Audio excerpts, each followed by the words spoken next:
La méthode d'évaluation d'une entreprise par les flux de fonds actualisés est une des plus populaires parmi celles largement usitées. Nous nous proposons dans cette courte vidéo de vous détailler un modèle de mise en œuvre. Attention, la méthode paraît simple, mais les choses trappes ne manquent pas, comme nous le rappelons au chapitre 9 de notre ouvrage « Gestion de portefeuille et marchés financiers » paru chez Pearson France. Nous reprenons ici l'approche la plus standard, c'est-à-dire la détermination de la valeur d'entreprise par les flux de fonds opérationnels ou encore Operating Free Cash Flows, OFCF. Pour déterminer la valeur pour les actionnaires, il convient alors de déduire le montant des dettes et d'effectuer, si nécessaire, quelques ajustements. Le point de départ est le plus délicat et la prévision de ces cash flows. Voyons le principe général à travers une grille d'estimation. Dans ce tableau, nous distinguons 4 périodes, figurées ici par des couleurs différentes. L'initiale, aux dates d'évaluation, le court terme, ici de 3 ans, mais qui peut atteindre dans certains cas 5 ans, le long terme, ici à partir de 7 ans et au-delà, mais on peut choisir d'autres solutions comme 10 ans et au-delà. Et enfin, une période intermédiaire qui va permettre de prendre en compte la transition entre le court et le long terme. Parmi les rubriques reprises ici, on en compte 5.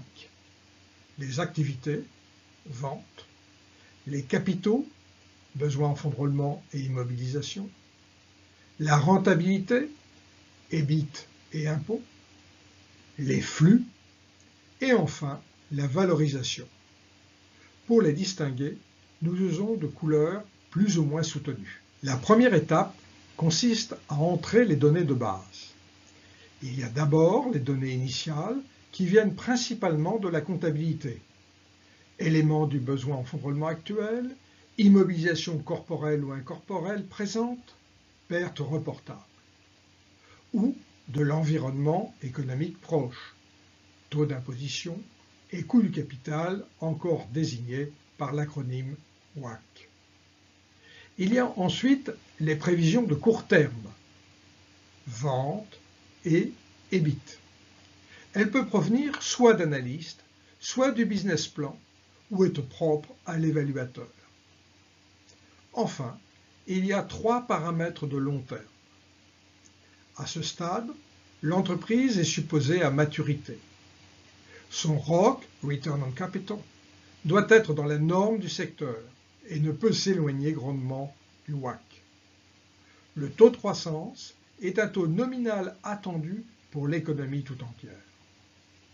Enfin, la rotation des capitaux investis doit, par réalisme de la prévision, être voisine de la moyenne sectorielle. Une fois les reports des données effectués, on peut passer au premier calcul.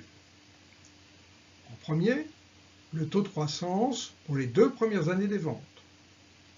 En second, la rotation des capitaux investis dans l'exploitation, c'est-à-dire le ratio vente attendue sur besoin en fonds de roulement plus immobilisation corporelle en début de période. 3.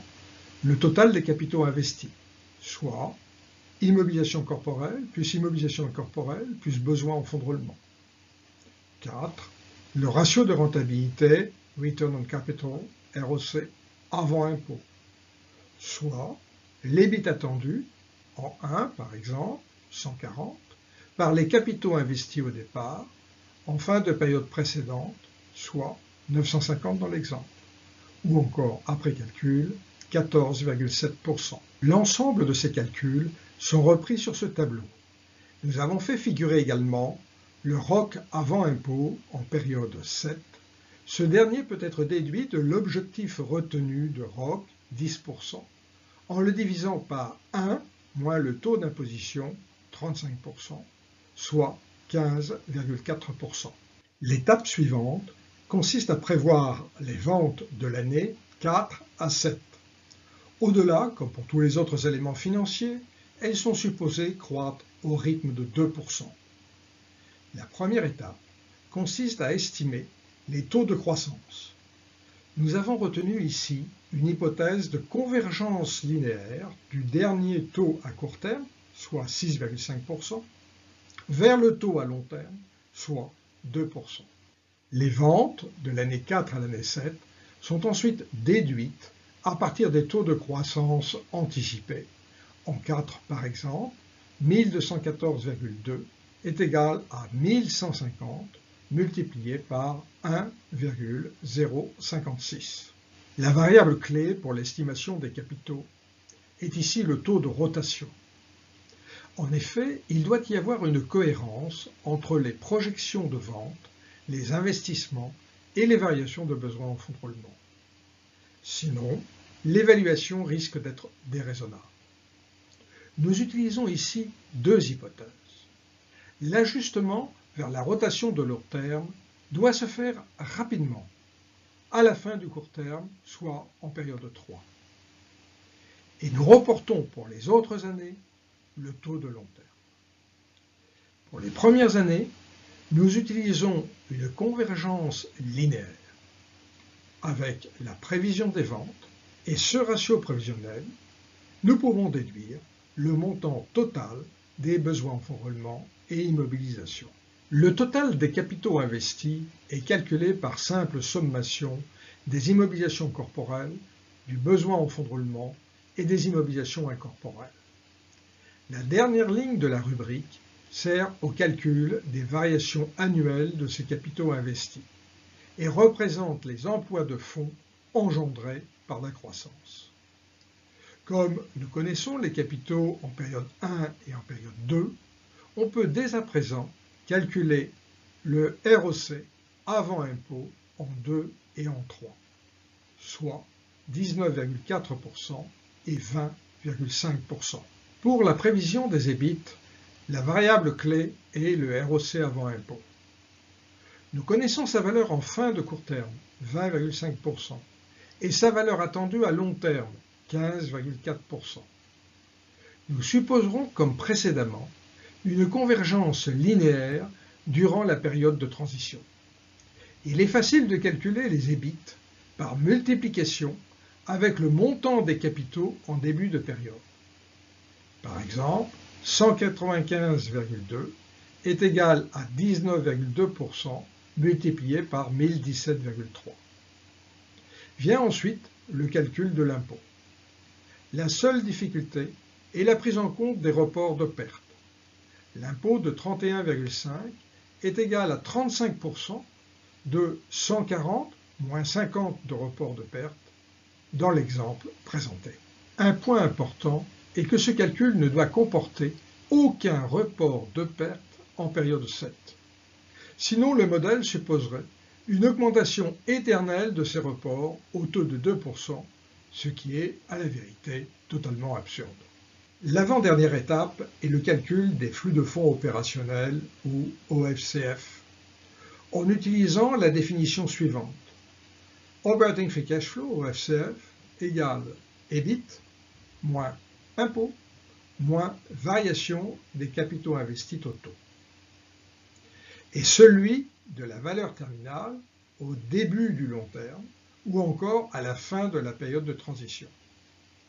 On utilise pour ce faire la capitalisation du flux de fonds attendu en période 7 par un taux égal à la différence entre le WACC et le taux de croissance prévu, soit ici 92,6 divisé par 8 moins 2%, ou encore 1542,9. Le tableau prévisionnel contient tous les éléments nécessaires au calcul d'une valeur présente d'entreprise. Il reste à procéder à l'actualisation des flux intermédiaires et de la valeur terminale. La valeur actuelle des flux intermédiaires, OFCF de l'année 1 à l'année 6, est calculée avec la fonction VAN et le WACC comme taux d'actualisation. La valeur terminale, estimée en période 6, est elle aussi actualisée au WACC, divisé par 1 plus WACC à la puissance 6. La valeur d'entreprise est égale à la somme de ces deux valeurs actuelles, soit 1406,8 dans l'exemple.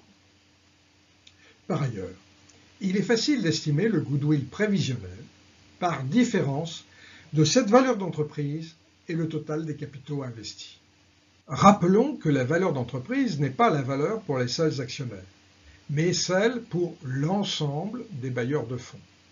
Pour connaître la valeur pour les actionnaires, il faut retrancher le montant total des dettes financières actuelles, éventuellement y ajouter la valeur de cession d'actifs redondants et non inclus dans l'exploitation, et retirer le montant estimé de passifs latents. Si vous souhaitez mettre en œuvre cette approche, le fichier Excel est accessible sur ma page Facebook et surtout vous trouverez plus de détails dans le chapitre 9 de notre ouvrage « Gestion de portefeuille et marché financier » paru chez Pearson France.